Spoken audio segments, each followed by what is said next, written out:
Thanks for staying with us. So Thursday, we like to talk about family, relationships, to learn from each other so that we can have a better society. So another story that caught our attention is a tweet that says, marriages in Nigeria and most parts of Africa are sustained by women.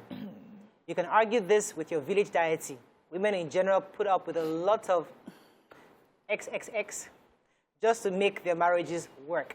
Now, linking this to the issue of polygamy, that because you want to save the marriage, your children, you have to be the one to make the sacrifices. Some are saying, is it time we allow, we should switch it, where men are the ones making the sacrifices.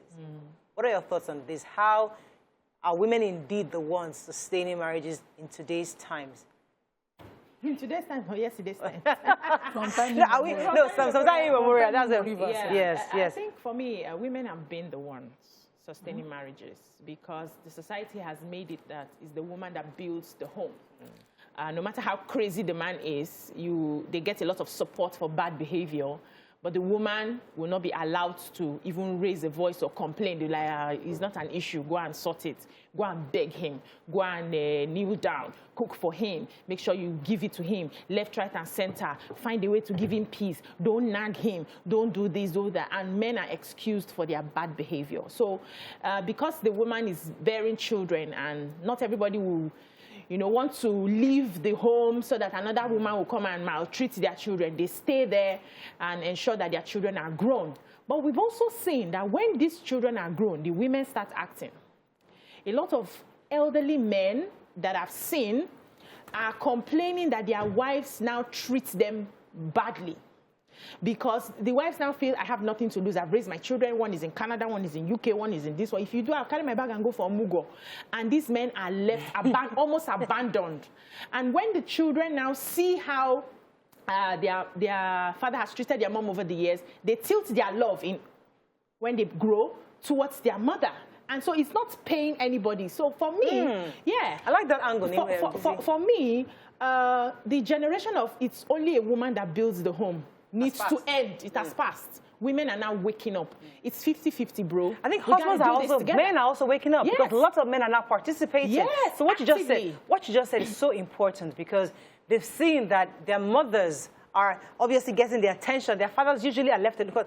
Men, a lot of times, I know a man that was complaining bitterly that his wife has been in the UK for almost 8 months. The wife is running away from him. House girl has been cooking horrible food for him, and he's tired. And I also know my mother-in-law was not able to travel because she had to stay with daddy for a long time. So I can see, when you said that story, I now remember that man lamenting seriously. Yes. And then, but when you talk to the children now say, it's my mom that did everything. Exactly. It's mommy I know. So I think this active participation of men today is welcome and is important for us to continue to harp on it so that more men can take responsibility today. In those days, when mothers married, they knew the roles they were marrying into. If you like love, you were marrying to come and home make, nurse, and all of that. In fact, they had classes. That's true. So you prepare the young girl. As a small young girl, you'll be told every day, is this how you be delayed when you're in the kitchen? You go Mario. As in, that was there. Unfortunately, our own generation after our own, because even our own, we got the training. The generation after our own are still falling in love, but the men are finding housewives and nurses and housemates. And so there's a clash. The women are now wondering, how do I get on with this? And so we see the level of divorces. It seems like women don't understand what is happening. Women make home, women sustain marriages. All those roles are overwhelming for this generation of women because the same generation of women were told career, successful, go-getters, and all of make money. And so the place of compromising, making home is confusing, largely for this generation of women. They don't know where to start. Yes, they don't know where to start. They are falling in love and looking for life partners. That means you're bringing your 50 and bringing my 50, we make 100. Yeah. Both parties are members of the home. We're bringing in everything. We're doing everything. And some girls, I was talking to a young girl yesterday, and she said, he spends money for me, but he's too demanding. When I now asked her, what do you spend for him? She said, Shebi, I used to go there sometimes if he wants to. I said, okay, sex is what you give. As in, you don't have money to give. It's something. When I will ask the guy, the house was always dirty. And you will come to the house, you will collect, but you will leave the house. Giving is giving. On a side Bring note, something. On a side note, people don't talk stuff like that with me. I don't know. Maybe I don't know. You're too serious. No, if you have Like when younger people, I thought they would, but they don't talk to me. They don't mention this. No, you're too career-ish, serious. They've never, Mommy Gio kind of person. Did they bring prayers to you? Did they bring prayers? No, they don't. They just talk to me about just. I mean, I don't. They never come to me and say this kind of thing. I don't know why they do. Tell me, jeez. You can ask. You can. I asked. So this one's. I have a younger one. I've been asking since. Nothing. This one is secretive. How do you ask that kind of question to a young person around you? Because I'm not asking. Okay, imagine. So how would you ask? In 2020, towards 21, I had a girl I was sponsoring in school, and I forgot to ask. And suddenly, as in pregnancy just bites you like mosquito. Jesus. I didn't even know she had a relationship. The one in my house, I have never in my life had a conversation with her on relationships, who she's dating, where she's going. I just think that I just assume she's career driven, she's focused, and I just move on. You know why that girl's pregnancy shocked me? I counted her last period. We saw it together. I bought the part. That's how, as in, if you live in my house, I want to know your cycle. For real? I don't want problems. I guess I need to pay attention. Morayo, you have daughters. Girls grow. I have 2 girls. Yes, you need to start practicing. So start by asking them. Yes, you can. But you see, okay, let me. I think also because I lived with my brother, and nobody ever asked me that. I grew up alone. I was responsible. Nobody ever really asked me those kind of intimate questions because once you're 18 in America, you're an adult. So you're treated as an adult. Although that thing affected me because when I got into a car accident, I've shared this before, you know, and I got $100,000 as a compensation. I used the money and I lost the money. And that's why in the stock market, some clown was my banker at the time, and he took out all the money. I lost exactly over $40,000 in the American stock market because my brothers looked at me as an adult. You could handle They didn't want to ask me questions. Okay, how are you spending it? Or what happened to the money? They didn't ask me one word till it made out to $2,000. I said, what happened? So I lost that continuous interrogation. So when I have someone living in my house, I always assume that you're an adult. In this do what place, you gotta do. ask you till you're 30. As long as you're under my roof. In fact, when I was married, I'm still taking care of you. Mrs. Grillo I did will not ask you. permit me. Who trusted you today? Are you Do you for have real? anybody you're liking? And they'll tell you? Yes, who we gist. See, so I've started practicing with my go- daughter as well. She's going to be 13 next month. We talk, how was school today, what happened. She'll tell me, this person was looking at me. I just told him I have to focus. My mommy says we have to focus on education first. And in my head, I'm like, okay, I hope she's listening to all the things I'm trying my best. But we have that conversation. So if any name pops up like a James or a John, and the father's like, who is? I already know. No. Okay. Let me take this call for Adedoyin and I'll come back to you, Nyma. Oh, I think I lost that call. I'm so sorry, Adedoyin. Back to our topic. Let's not deviate from No, we can deviate. We're learning from each other. Go ahead. What we're talking about when it comes to women knowing their roles and how they have worked so hard to keep their marriages. So I think times have evolved and we need to evolve with it. We can't keep doing things the same way and expecting to get a different result. So it's easier for our mothers at the time to just stay home and cater for the needs of the children, the husband, and everything, without the pressures of going to work, coming back late, pursuing one career and the other. Times have changed, economies have changed. Even when a husband and a wife are working, they are struggling to even feed. So it's not sustainable anymore to say, okay, stay home and nurture. Our roles have also moved, and that's why it's very important that the new marriages we're having now, you have an understanding that, uncle, we're doing 50-50. If as a woman I have to go to work early in the morning and your business starts late, please help me. Take care of the children, bathe them, feed them, take them to school. No, we have to. Because the truth is you're not doing me a favor by taking care of your children. My daughter, my last born now, prefers the daddy bathing her. You say, once daddy is around, no other person except me or daddy. If I'm around, she wants me. If daddy's around, daddy will bathe her.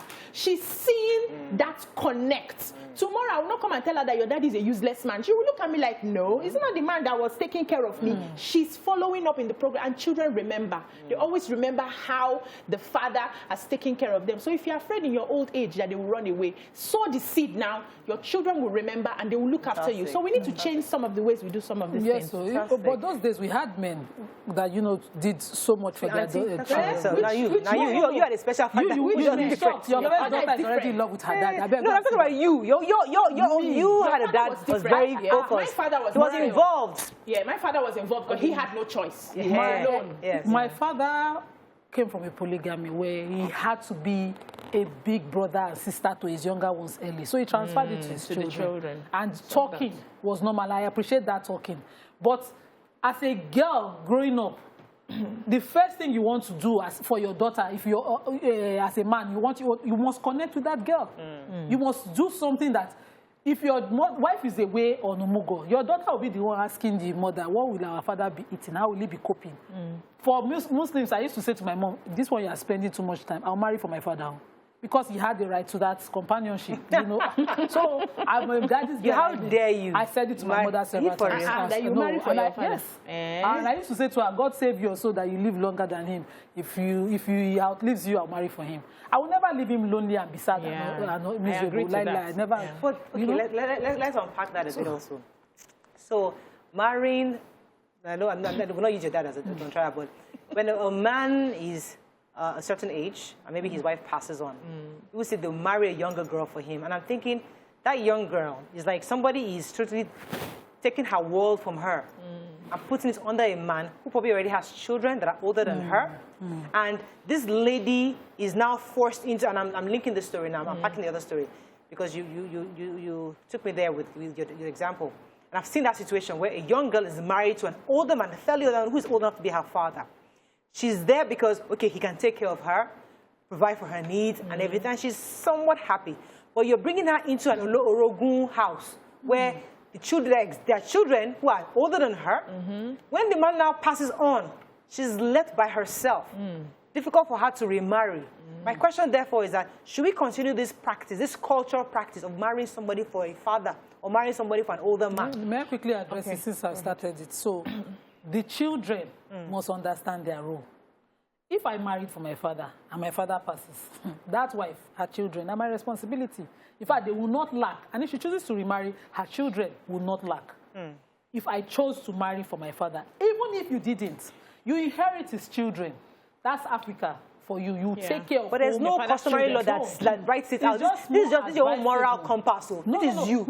There's nothing that the reference point. This is how that's customary. That's customary. Yes. That's law. In fact, the younger children, the more dependent and vulnerable children, will be first provided for when they are doing traditional sharing.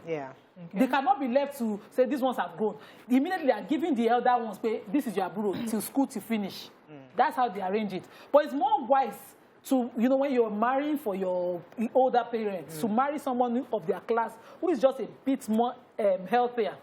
So that in case there are any things that they're adjusting to, you don't have to then be in their mind. Let me take that, because we need to talk more about this. Let me take Adedoyin. Adedoyin, are you there? Hello, Adedoyin, are you there? Hello, yeah, I'm here. You're live. Go ahead, please. Yeah, good morning. Good morning. Good morning. My own, can you hear me clearly? Very clearly. Okay, good. Thank you. Yeah, my own contribution to this topic is different a little bit, because every man, advice for every man, because an average woman wants to take ownership of the house. Of course, we know that. Understand? But for me, every man should take a responsibility of, you know, that developmental stage of every child, the house. Because whether you like it or not, an average woman is selfish. By the time you have kids are actually grown, you understand, you travel, you go and see them, you go and do and what have you. Regardless of what happened, you left the man, you understand, in the house. But at the same time, between men are polygamous. I didn't hear most of what he said. Yeah, out of discipline, we tend to like, okay, let us stick to one wife and one. I don't know, it's not very clear. Can you hear? It's not very clear. When women leave for Mugo, they should not forget that they left a man at home. This idea of, he's 50 or something is not balanced. So they are marrying running away from their husband. Let's talk about this marriage thing, because the culture is so rampant within us, where when you see a man that has lost his wife, within 1 or 2 years, if I want small girl from one place, I say, love daddy, daddy. Now, putting her entire life, pause, obviously. Well, they are not forcing the young girl now. Nobody's forcing you to be in the relationship, and I don't see underage girls taking to cater for his adults who have decided I'm in love with this man. I want to spend my life. No, sometimes I have a living example. So if you was it okay? That was last year. I lost my stepmother, and my father was now he had to be alone. All the kids are grown and out of the house. I just realized that there's somebody in the house now, for real? 28 years old. Are you serious? Yes. It was her choice. I've spoken to her.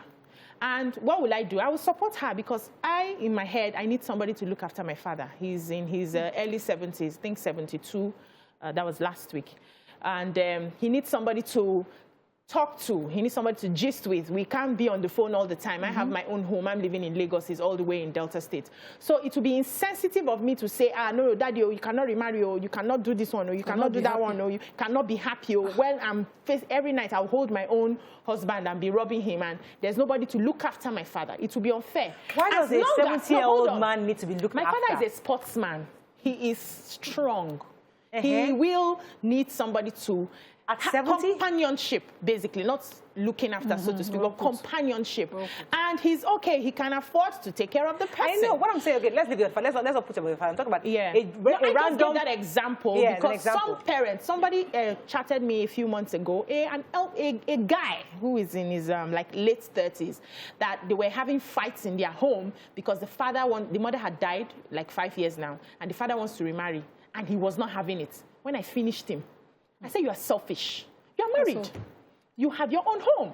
You don't want your father has stayed for 5 years. You don't want anybody to marry him. Why? That's wickedness. What is a 70-year-old man doing with looking for a wife? I don't understand the question you're asking. Wait, what is a 70-year-old man looking for a husband? Because I'm a woman. I don't understand. A man wire differently. We're wired differently. What does a man 70 years? Wait. Let's all understand this. Break it down. See, you see a responsible person now. Which one is responsible? What are responsible men who, at the age of 70, all you're doing is going to go and see your grandchildren, your children around. Travel around the world. They travel with girlfriends. Do you know they travel with girlfriends? My grandfather was birthing children at over 100 years. You see what you're saying? See, men are men. If I use that saying these men are men, we should stop these men are men. So they should stay celibate. So what is food for the woman might not be food for the man. I'm using my grandfather's template. If his son had lived as long as he lived, he will never lack a companion. Yeah, they need it. They need that companionship. Yeah. You see that rub my back, help me to massage the lower back, that back You side. Come back, you have somebody to talk to. That. That the wife is not willing to do it again. She wants to face Omugo. Guys, she should permit him. They need that. This is why a pastor who loses his wife under 2 years, 3 years, going to start finding another wife. He's a pastor. He was first a man before he became a pastor. No, why is pastor is a title? Why is money the punishment? You should not bite me now. Wait, calm down. Yes, we will beat you up. Why is money? Why is grieving supposed to be doubled by loneliness? I don't get it. I'll take this call, then I'll come back to you. Johnson, are you there? I sent for the woman, Sha. Yeah, you're live. Go ahead, please. Let me think of my response. We can't hear you, Johnson. Go ahead. Speak up, please. Speak up. Hello, can you hear me? It's a bit low, but go ahead. Yes. Okay. I'm Pastor Johnson. Okay. Pastor Johnson. I'm calling from Kaduna. I'm a first-time caller. Welcome to the show. Now, what I do, if I want to do marriage counseling for any couple, I tell them, you the man, you are the head of the family. Consider the family as a company, and you are the manager. But the actual owner of the home is the woman. If you have that understanding, you're not going to have any problem. Women play very, very vital, important roles. The last Valentine, we're having a program, and I told them, myself, I don't have problem in my family. Why? I know women are money. So when my children come if they need anything from school, they need their mother directly. Mommy, we need this, mommy, we need that. They don't come to me, during their school fees. But I make sure I settle their mother on time. I do everything. So if their mother does anything for them, she not then go and tell Daddy, thank you. She's a now, what men should understand is this. The Bible says, a wise woman keeps her home. It is not a wise man Why did the Bible say wise woman? Because God knows the role of it. That's why he has to put Adam to sleep and created the woman. The woman is very, very vital. The other men like it, and some men will not like it, whether you like it or not, they play very vital role in sustaining and keeping hope, except if you want to deny it. Right. And it's very important for us men to come to that reality and understand that the home belongs to the woman. If you do that, all right. you continue to... Thank you very much, Pastor Johnson. Okay, going back to the issue, let me try to help you understand my perspective. My perspective is that I think we need to begin to change that narrative, that is how men are. We can actually begin to say we have responsible men who say, I have married somebody. Unfortunately, she has passed on. She left me with 4 children. I will dedicate myself and my time to counsel these children, to be their guide, to travel the world, to learn, to give back to society, to the community, to do stuff, to give back to the country at large. Let's stop making it look as if every man, because, oh, you are 60, you have some cash with you, you must marry one small young girl to be rubbing your back. It's not necessarily. Yes, if you want to. Mariah, but I don't want us to continue the narrative of, there are men now, there's a man, there's a man. What does that mean? Morayo, the truth is a man and a woman that needs this. But society does not permit the woman. So some of them find a way to just manage themselves. And so as women are managing, let men to manage. Some women are broken out of that to say, no, I need a companion. I need somebody I can cry on. I need somebody who will talk to me when I come back after I had this work. I need somebody to pat me, to tell me I'm doing okay. Some women are breaking out of that. Would they allow her to marry a younger man? Who are Holland? Who won't hold on? Now you allow yourself to be hold. Let me put it that way. Nobody hold you. You stand on what you want and you move on. As long as you are not cheating, something happened and you lose your husband, nobody who has a right to tell you not to move on. Because the truth is, the person who has died and has gone. Life continues and you need to move on. If it's your thing, everybody has needs and we cannot suppress people or hold people from meeting their needs because of societal standards or what we think is the right thing. So you sit down and you're assuming a 70-year-old man does not need to have urges. I think a 70-year-old man these needs are overrated, Beecee. They are overrated. No, they are not overrated. They are. Because this one, it's not me that married this person. It was him. I heard the story and I called to confirm. So he is different. Yes. No. A lot of men are like that. Don't say a lot of men. No. Some men. A lot of men are like that. A lot of men are still, for some men who are enough to, they are okay with paying attention to their children's needs. They suppress all of these things and they feel, okay, my children are still small. Let me wait a little for them to grow before I move on to somebody else. I know a man who is in his 60s. His wife died of cancer. He hasn't been able to move past that. He's still grieving, and this is like 15 years or so ago. He's still with his children, and his children are all adults. He's comfortable. You like him grieving? No, he's not grieving. Suffering. No, he's not suffering. No. He's happy seeing his children happy. Okay. He travels every time. He goes on boat cruises. Okay. Now I hear he's even running he wants to run for office in this 20. Are you sure he doesn't have a side chick? See, let's be upfront with. He has told me, Morayo, I don't have a side chick. Morayo, listen. Most of these men who don't come out to say, I want to take a wife home, have people on the side.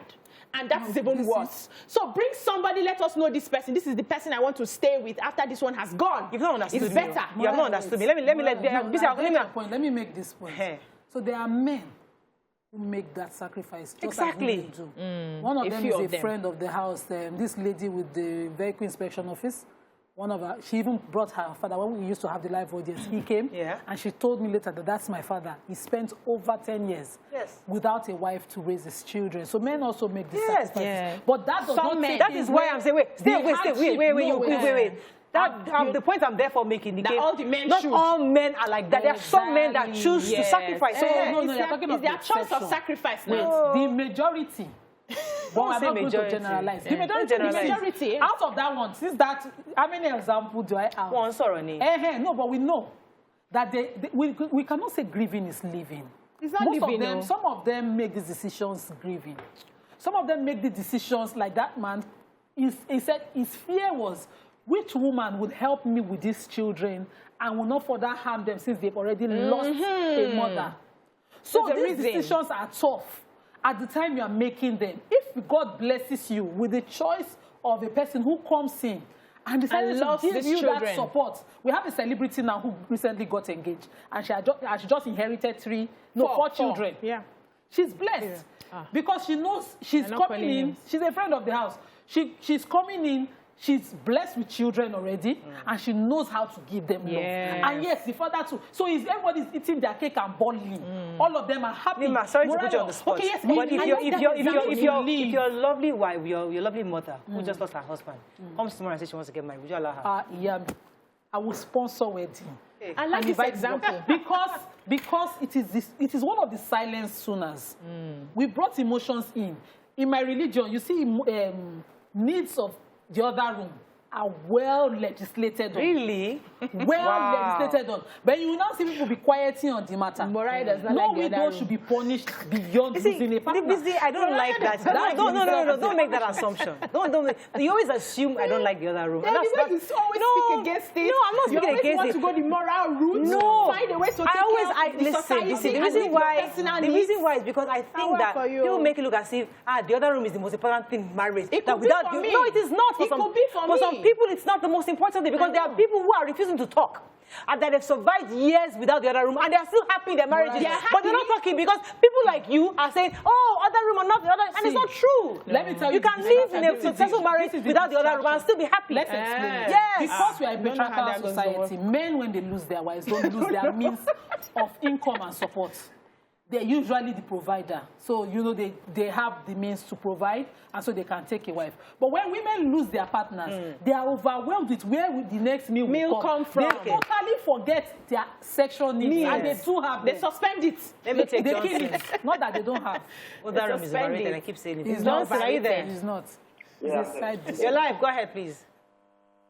Hello? You are live. Go ahead, please. Okay. Good morning, Morayo. Good morning, sir. Good morning. My name is Johnson. I'm a first-time caller. Welcome to the show.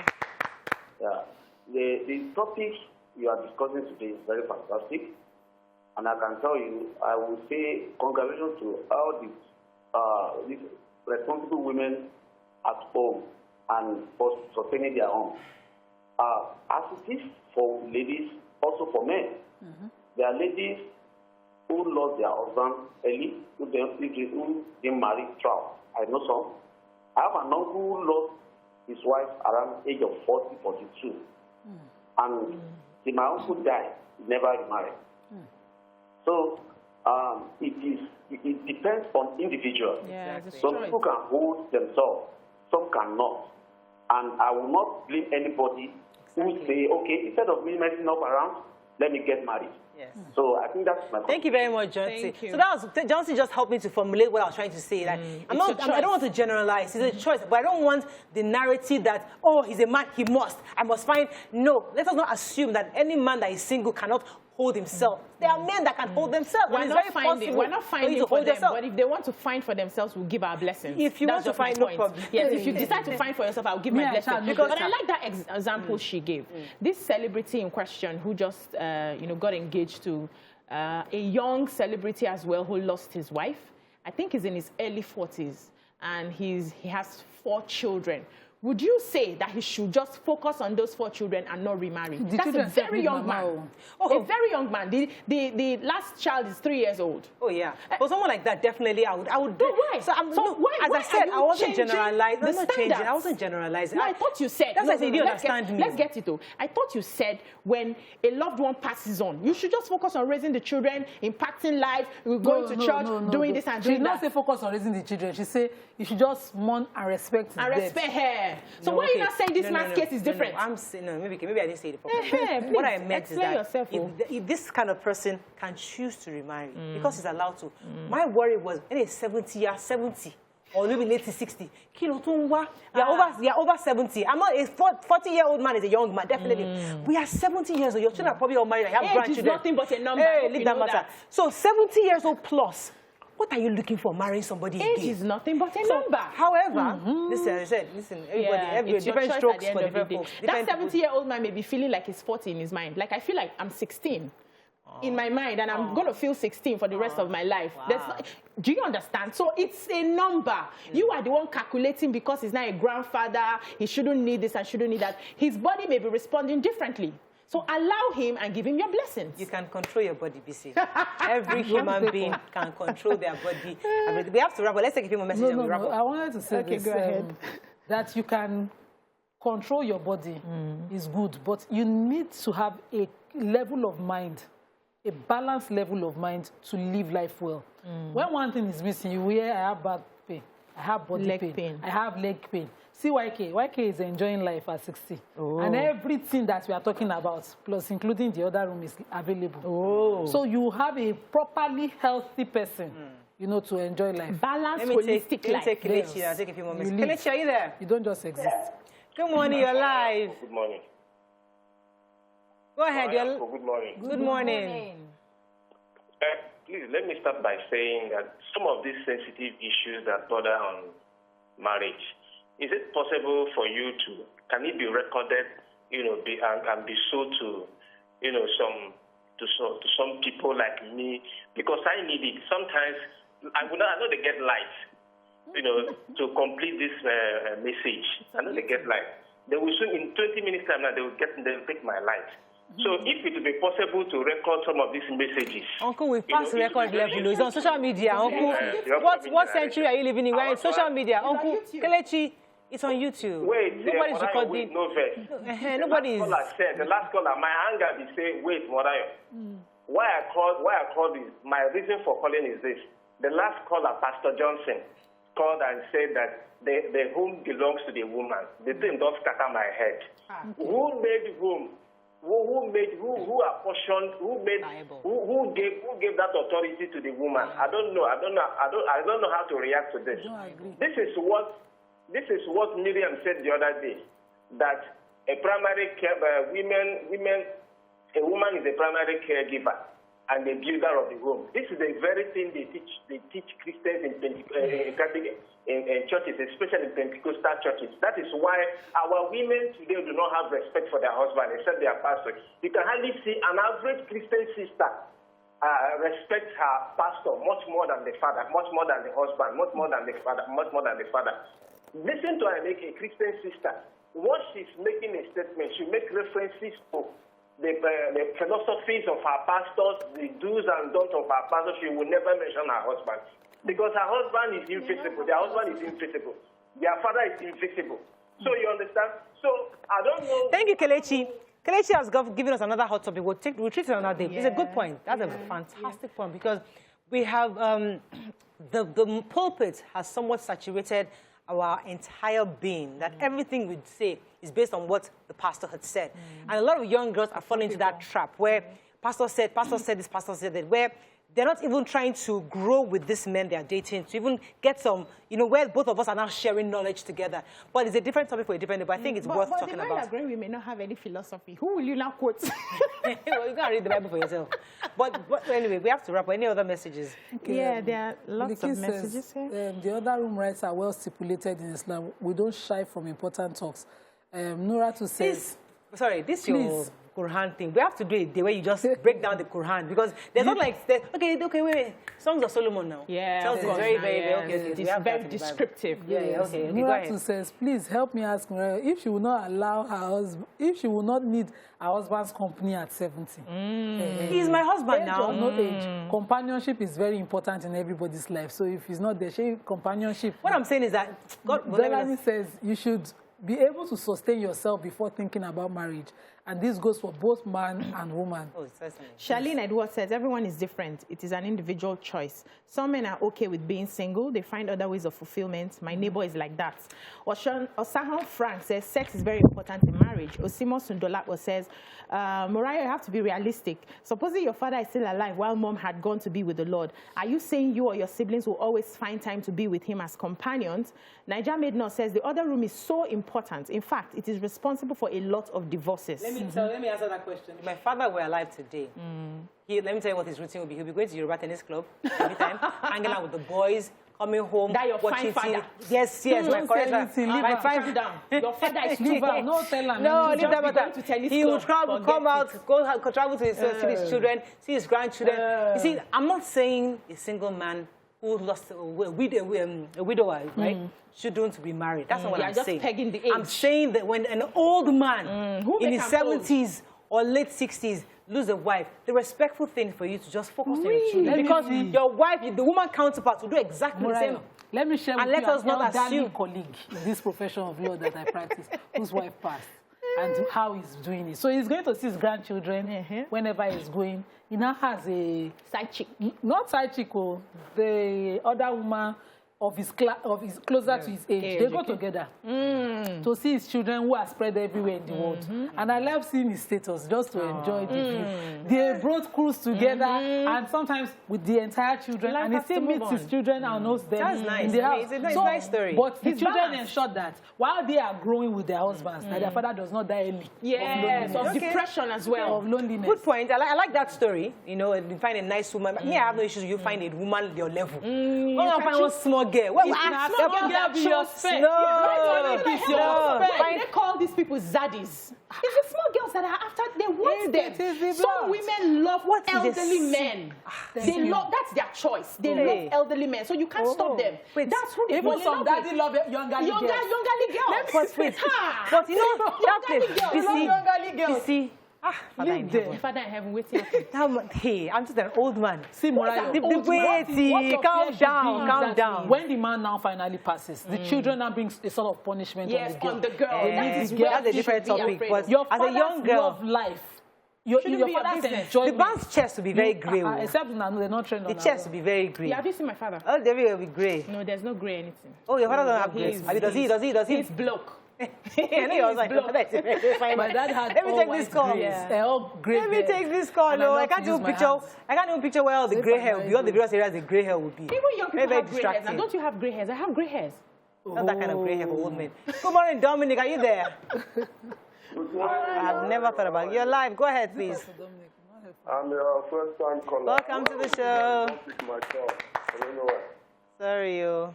Hello. The computer is speaking your call. Go ahead. Okay, I want to be a little bit different. Okay. You see, man and religion has compounded the problem of marriage in our lives. Why we need to be very discreetful in this dealing. When you look at Islam says you can marry more than one wife if you can treat them equally. And I and you know that we can't treat women equally from different homes. So we Islam need to look at this. This problem will not arise in the first place if everything... Mr. Dominic, let me poke your argument a bit. I've spoken to some women who say that if they were practicing polyandry, they have the capacity to love their men equally. Some women, I've been in the room where women have discussed that if they allow me, polyandry is legal. I can marry Beecee, and I know I love you. And I can marry Nyma and I keep you. And I will love you equally and I'll treat you equally. So they have argued that it's possible to love more than one wife equally. So in Islam, the issue is, can you do justice between all four of them? Fairness and justice is not about emotions. It's not love. What is in your heart cannot be legislated and controlled. So you cannot determine the level of love just as you can amongst your children. But you must not be unfair in your provisions. To anyone. So one cannot be saying, he said that, you know when I married you, you did not go to school, so you'll be my backyard wife. And then one person is in the front yard. All such evil treatment that goes to the heart of hurting the other person and eliciting negativity that brings all this olorogun kind of life of things. No.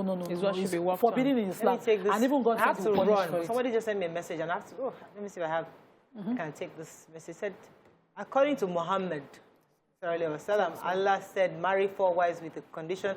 Okay, I think it's the same thing that this man just said. Okay, let me just move on. You can treat. Okay, we have to run. I think that's all we can take on today's show. Any final comments that's really important, Beecee? You have anything there? They say zaddies are the daddies of all daddies. By Oladidi. I don't know what that means. Andre Stratham says, not true, not in today's world. I know people who are 70 and very fit. It shows that Nigeria has been left behind. Mima says, my parents got divorced. Dad married a 21-year-old girl at 71. What? 10 years after my mom's divorce. 10 years after my mom's divorce. So after he had divorced the mother, 10 years he married. So someone came to marry my mom, but we, our children, refused to support because we were young. We were young now and we regret it. Oh. What is a 71-year-old man? Stop saying this, Seeing a Morayo. 21-year-old man. Love. No. That's saying that. Love. No. That is Stop saying that, That please. is that's Somebody's not love. attacking you on That's Twitter. not love. So says, Morayo seems to know more about 70-year-old men and what they want. Come and explain. Come and explain what you know. Baba's grandpa 71. No, stop Naga saying married that. 71 is Say something. grandpa. No. 71 is grandpa. My grandfather was 21. You know, 21 is just 2 or 3 years from 18. No. But how many years from 16? People No. more And than their here. preferences. My grandfather It's was about very preference. active till death. That's In fact, he height slept of and never woke up. irresponsibility. No, I disagree with you. Okay, thank you for disagreeing with me. We must agree to disagree. disagree. We'll have this tomorrow. Bye-bye for now. Bye.